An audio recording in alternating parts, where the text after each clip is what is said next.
Hello, and you may have noticed that we have no intro music yet again this week on episode 3 of IFA Insider. We'll explain why at the end of the show, but first we're going to just talk about this weekend's games. There were two matches played across the two divisions. Unfortunately, there were two games called off. The two games played were between the Carrick-Fergus Knights and the Craigavon Cowboys, Carrick winning 20-0. And of course, in IFL 1, there was a 2-0 win, for the Dublin Dragons over the Meath Bulldogs. Now, we're going to talk to Garland Drake of the Meath Bulldogs about that second game in our only interview this week, unfortunately. We will have a bigger show with our next show, but we'll explain all that as we go along at the end of the show. Keep a listen out for a terrible error made by your interviewer, Emmett Ryan, that's me, during this, and hopefully you'll spot it, and at the end of the show, in case you haven't, I'll make it really, really obvious. But now, here's me talking to Garland Drake. And joining me now from one of the few games that was played this weekend, given the weather, is Garland Drake. He's head coach with the Meath Bulldogs, who had an interesting game, I think it's fair to say, against the Dublin Dragons in IAFL 1. Garland, thanks for joining us. Thank you for having me. Well, Garland, it was a week low on games because of the weather. It was low on scores as well. 2-0, I suppose. I would say it's an uncommon scoreline, but we had that last week as well in the Shamrock Conference. What sort of a game was it that led to it only being a safety in the game? Very hard-fought defensive game it was on both sides. Have to give the Dragons a lot of credit. They kept coming at us, and as we kept coming at them. So a very fought defensive game. Unfortunately, we couldn't get our offense off to get into the end zone, but we'll be working on that come practice. So. I was looking at the offensive side, because people weren't watching, were there many drives that made it past halfway, or what happened? I think we probably got about a good run on 20 yards on one play, but that was pretty much all we were able to get on the day. We'll start with the positives then, really, before we get into the offensive issues you guys have to address. You great defensive showing, obviously, to hold the Dragons like that. Yeah. What sort of looks were you guys giving them to try and shut them down? We were trying to spread them out. We were trying to spread their defense out as much as we could to allow us to get some of our run game going and passing game as well. But have to give them credit. They kept coming at us, And I suppose on your defensive side, though, you managed to really shut them down. So what did you guys see from them that you were able to shut off, I suppose? Yeah, they were giving us a lot of looks for a run, but then they would pass. And fortunately, my defense was able to read up on that pretty quick. So we adjusted and went after the ball pretty much on every play. So. And so looking at we'll deal with the score itself, I suppose, briefly. What was the situation like? Where had you guys managed to sort of control field position, get them down in the corner near their end zone? Yeah, we did a few times. We were able to establish a good defensive set for them, and we pushed them back. Unfortunately, penalties kind of put us in a position to where they were able to capitalize on that safety. That was pretty much how it kind of ended up being. But unfortunately, that's the win, And I suppose looking, from the positive side, you've got the W. That's pretty big for you at this stage.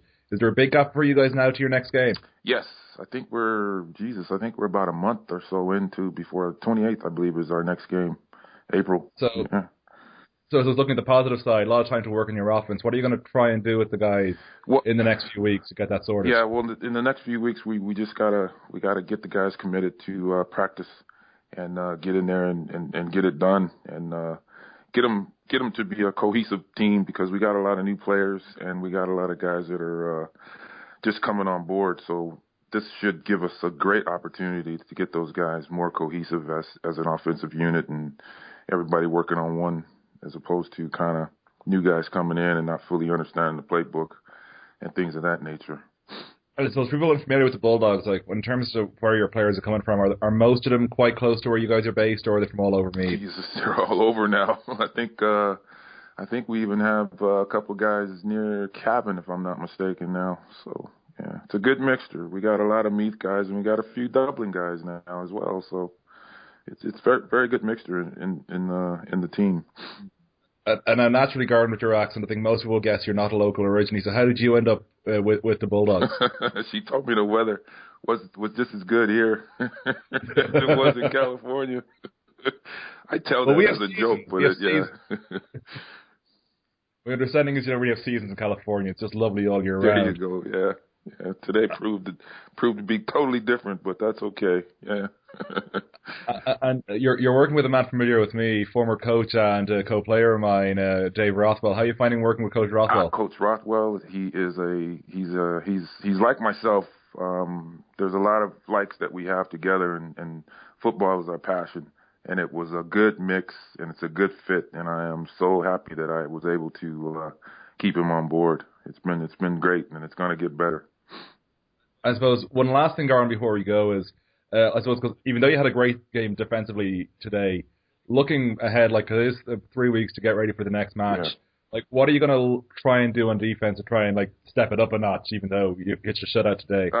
The step up for the defense is to we're just going to go after the ball a bit more and try to get the ball, strip it. We're going to do our best to go back to basics football and do the fundamentals to strike and repeat strikes and get that ball, push the offense back as far as we can so we can give our offense a greater opportunity to get in the end zone.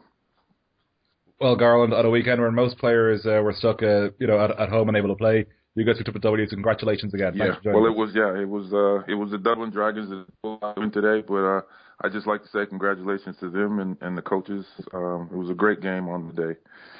That was Garland Drake, coach of the Meath Bulldogs.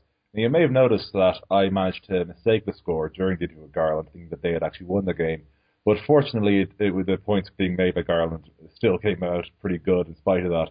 So my apologies for that horrendous error, and hopefully didn't show up too badly during the piece. So we're going to get to, first of all, the fixtures for the next week of games. We're off next week because, of course, it's St. Patrick's weekend, and there's a bank holiday, so there's no games on. But week 5 sees the league come back. Only games in the Shamrock Bowl Conference in week 5. They are the UL Vikings at UCG. That'll be in Belfield at 1 p.m. The Dublin Rebels against the Carrickfergus Knights. That's in Carrickfergus RFC at 1 p.m. The Belfast Trojans at the West Dublin Rhinos. That'll be in Castleknock College at 1 p.m.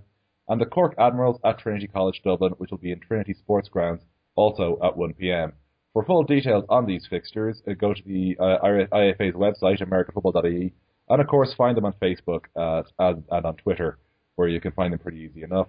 And if you want to go to the games or want to find out more, we can announce that we have managed to convert someone to being a player. So a big shout out to David Hartery, a new wide receiver with the Waterford Wolves. David listened to the show last week, had a meaning to go down to join the Wolves for a while, and he was encouraged basically by our latest show, by our last episode, about that, and is now training with the Wolves as a wide receiver. So hopefully in a couple of weeks' time we'll hear back from the Wolves, see how David's getting along, and indeed how the Wolves are getting along after they won their first game of the season last week, 14-12 over the North Kildare Reapers. So now about the music. Well, I've been chatting with Morris Cosgrave in the IAFA, and we've been deciding that, the two of us have such wildly different tastes. It makes way more sense for us to put it down to you guys to select the music. So what's going to happen is, Morris and I are going to pick a few tracks, we're going to post them on the IAFA's Facebook page, and we're going to ask you guys to tell us what you think is the best to use for an intro and outro music. There'll only be about 10 seconds of each track being used. We want to hear your thoughts. Just tell us what you think is good. Do tell us what you think is awful, because we don't have an awful theme tune. And we'll work it from there, basically. And, of course, if you have any suggestions yourself, feel free to put them up on the site as well in the comment section after we post those links. But just remember, it has to be rights-free music, because if it's got rights, we'd have to pay for it. And, well, I've got no budget. I'm pretty certain we're not going to get a budget from the boys in IAFA HQ, in that mythical building that exists, to buy music. So rights-free music, if you've got any ideas, fire them away to us. And as always, send ideas to me at Action81 on Twitter. I'm always willing to hear. But we'll post a few links in the next couple of days on the IAFA's Facebook page, and we'll hopefully have them in time for episode 4, which will be coming out after week 4 of games. Well, sorry, after week 5 of games, although technically it's week 4 because week 1 was cancelled. And after that wonderful bit of rambling to finish off the show, that's pretty much all I've got. Thank you for listening to the first 2 episodes of IFA Insider. We're going to take a week off, and we're going to hopefully come back with intro music and with interviews from 2 of the games in week 5. There's a couple of really interesting ties. The one that jumps out to me off the board is clearly the Rebels at the Knights, as both teams unbeaten playing that game. Also, the Admirals of Trinity really has a bit of a tasty look to it, because Trinity, after scoring that big win in Limerick, will really be up for the visit of Cork. and we'll get to really see the tests they're going to be facing as they go on this season. So thank you for listening, and I hope you enjoyed this slightly shorter than usual show.